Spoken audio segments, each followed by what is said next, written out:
What's up guys, it's KLO7 here, and I love me some NBA centers who can pass. They break the narrative that people who are 6'10 or taller are only in the league because of their height, as these guys have skills and IQ that are akin to most point guards. These playmaking bigs are rare though, as I think there are only a handful of them that you could really use to operate an offense as a major facilitator. To be exact, I think that there are only 5 of them that do it at a high enough rate to be considered a legit pass-first type of guy. And today I will be ranking and discussing every single one of them. 2 things to note before I start. Firstly, I'm talking about pure centers here, so you will not see players like Bam Adebayo on this list. Secondly, this should go without saying, but just looking at assists per game is a very inaccurate form of analyzing someone's passing ability. For example, players like Joel Embiid and Karl Towns are not people you design an offense with as a playmaker despite their high assist numbers. They are good passers considering their size, but they elevate offenses through their scoring prowess. Their playmaking ability won't significantly elevate an offense aside from being good passers out of a double team. Now that that's settled, here are some honorable mentions, with Steven Adams, Jakob Poeltl, and Harry Giles being a few. These guys all have good passing ability and vision, but they are simply not on par with the people that are on this list. One last thing to note that may not be obvious to some is that I'm ranking their passing ability exclusively, not how good they are as players. So without further ado, we're going to start with Mason Plumlee. Now, I don't really know how familiar people are with Mason Plumlee's playmaking ability, but it is very good. In my eyes, he is without a doubt the best playmaking big in the NBA that comes off the bench. A part of what makes Denver's offense so effective and unique is that both of their centers in Jokic and Plumlee have the ability to hit cutters on the money. The Nuggets' wings and guards are constantly cutting as a means to score, no matter who is facilitating, as either Jokic or Plumlee is on the floor at practically all times. The Denver offense is pretty much built to benefit Jokic, but when Jokic comes off the floor, the benefit of having a playmaking big doesn't go away. This allows Mike Malone to have a more fluid rotation, having Plumlee as an effective replacement for Jokic. This also creates a flexible playbook, as some of the plays that involve Jokic as a passer can be used with Plumlee as a passer. These are all big reasons why Denver has a top 10 bench offense this year, and also why Plumlee will be a very sought after free agent this year, being one of the more valuable backup centers in the league. Next up, we have Nikola Vucevic, a fringe all-star who is one of the best players passing out of the post. He isn't as good at hitting cutters like other people on this list, but he has the very valuable talent of identifying open players on the perimeter. He can make advanced cross-court passes and does a pretty good job avoiding turnovers. He has great vision and has a quick trigger on his passes.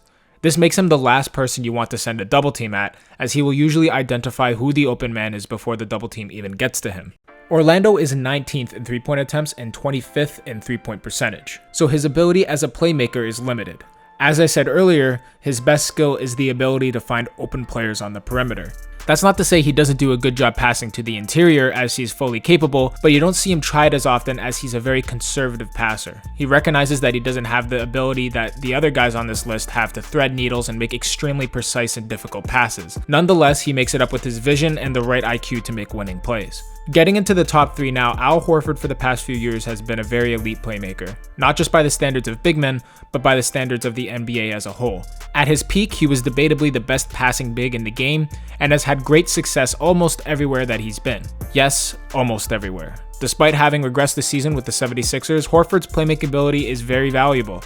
He has something that a lot of other guys here don't, which is that he is very gifted athletically and can handle the ball very well, meaning that he could be a huge threat in transition with his great passing ability and his speed considering his big frame. He is a jack of all trades type of passer. He is not going to wow you with any specific passing ability, but he is good at pretty much everything. Hitting cutters, transition offense, perimeter, and cross-court passing. There are very few passes that he can't make. He's not the flashiest out of the bunch, but he's had his moments. All in all, he's a very high IQ player. And even though he's getting old and is honestly pretty overpaid, Al would be a valuable piece for almost any championship contending team.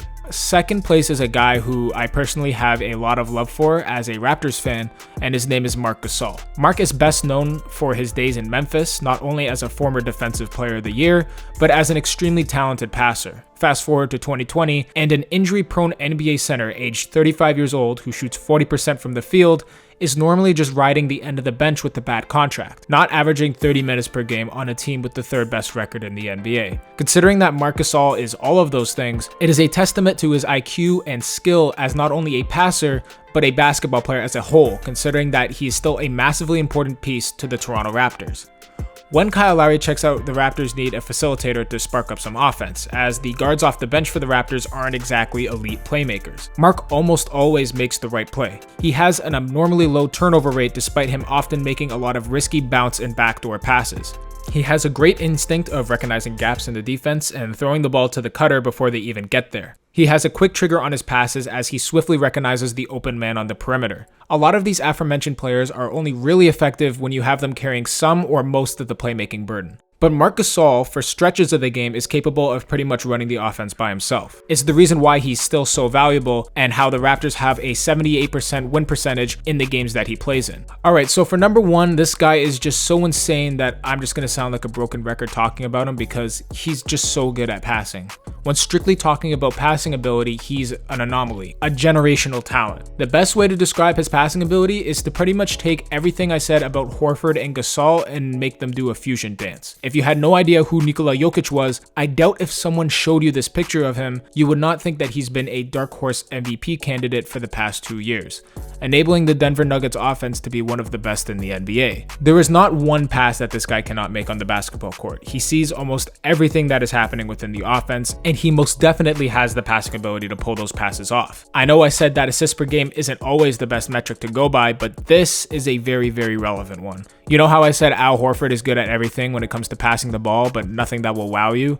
Well, Jokic is great at everything when it comes to passing the ball, and it 100% will wow you. So that'll be the end of this video.